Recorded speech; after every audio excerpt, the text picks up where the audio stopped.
మరి సంక్రాంతి సంబరాలు జరిగినాయి. చాలామంది విదేశాల నుంచి కానీ ఇతర ప్రాంతాల నుంచి కానీ ఇతర రాష్ట్రాల నుంచి కానీ డాక్టర్ బిఆర్ అంబేద్కర్ కోనసీమ జిల్లాలో కానీ ఉమ్మడి తూర్పుగోదావరి జిల్లాలో కానీ సంక్రాంతి సంబరాలకు పెట్టింది పేరని చెప్పేసి చాలామంది వచ్చారు. చాలా సంతోషం సంక్రాంతి సంబరాలు జరుపుకోవటం. మాకు కూడా ఆనందమే. సంక్రాంతి అంటే చాలా పెద్ద పండుగ. 3 రోజులు కూడా మేము కూడా ఆ సంబరాల్లో ములుగు తేలుతామని చెప్పి సందర్భంగా మనం చేస్తున్నాం. మరి అయితే ప్రత్యేకంగా మన అమలాపురం నియోజకవర్గంలో నిర్వహించినటువంటి సంక్రాంతి సంబరాలు, ఎస్సీ యానం బీచ్లో నిర్వహించినటువంటి సంక్రాంతి సంబరాల మీద స్థానిక శాసనసభ్యులు గౌరవనీయులు శ్రీ ఐతోబత్తుల ఆనందరావు గారు శ్వేతపత్రం విడుదల చేయాలని చెప్పి సందర్భంగా మనం చేస్తున్నాం.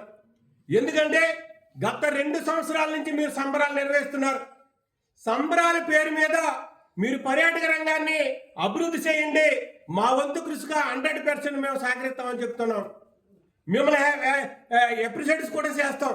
కానీ సంక్రాంతి సంబరాల ముసుగులో సంక్రాంతి పర్యాటక రంగాన్ని అభివృద్ధి చేస్తాము, ఆంధ్ర గోవాగా చేస్తామని చెప్పినటువంటి మీరు అసలే ఈ సంక్రాంతి సంబరాలకి 2 సంవత్సరాల నుంచి ఎవరి దగ్గర నుంచి ఎంతంత నిధులు తెచ్చారో మీరు శ్వేతపత్రం విడుదల చేయాలని చెప్పేసి ఈ సందర్భంలో నేను ప్రత్యేకంగా వైఎస్ఆర్ కాంగ్రెస్ పార్టీ తరఫున డిమాండ్ చేస్తున్నాను.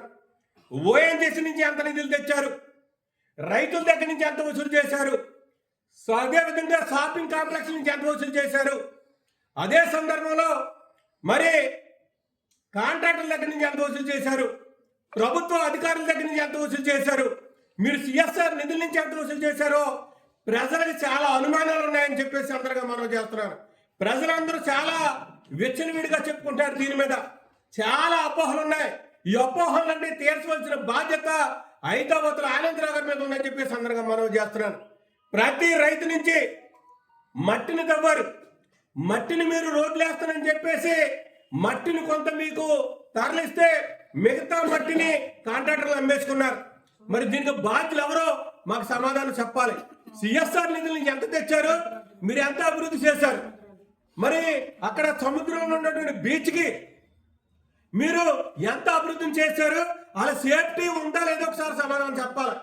మీరు పండగ ముసుగులో సంక్రాంతి సంబరాల ముసుగులో పర్యాటక రంగం ఒక ఎత్తు అయితే మరి మీరు చేస్తున్న వ్యవహారం అక్కడ ఏ విధంగా ఉందో ప్రజలందరూ గమనించారని చెప్పేసి అందరిగా మనవి చేస్తున్నాను. 2300 సంవత్సరాల క్రితం సారీక్షుడు గారు ఒక మాట చెప్పారు.